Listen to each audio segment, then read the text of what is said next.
Dhaka college একসময় ছিল, ইট was the highest, in fact বলা যায় যে সবচেয়ে উঁচু একটা প্রতিষ্ঠান ছিল। ওই গৌরবটা যেন আমরা না হারাই। ইউনিয়নে এসেছি, আমি ঢাকা কলেজে পড়াশোনা করেছি, সেই প্রাগৈতিহাসিক যুগ বলতে পারেন, 1963-65 ব্যাচের ছিলাম আমি। এখানে এসে আমি পেয়েছি একেবারে হাল নাগাদের যারা বেরিয়েছেন কলেজ থেকে তাদেরকেও পেয়েছি।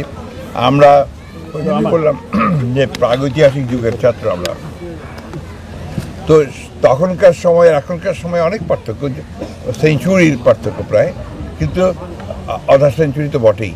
তো সেইখানে আপনার অনেক রকমের হয়তোবা আপনার এখন চিন্তা ভাবনা, প্রযুক্তি, জেনারেশনের যে ব্যাপার বিরাট একটা আছেই।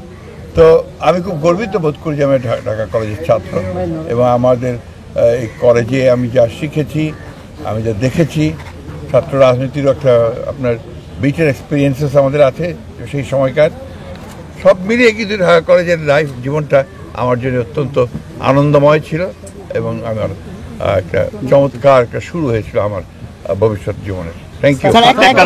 প্রজন্ম এখন অনেক অ্যাডভান্স, তারা অনেক বেশি প্রযুক্তির সঙ্গে সম্পৃক্ত, অনেক বেশি তারা জানে, কিন্তু ওই জানাটার কখনো শেষ নাই।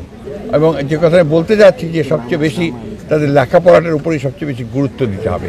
ঢাকা কলেজ একসময় ছিল, ইট ওয়াজ দ্য হাইয়েস্ট, ইনফ্যাক্ট বলা যায় যে সবচেয়ে উঁচু একটা প্রতিষ্ঠান ছিল।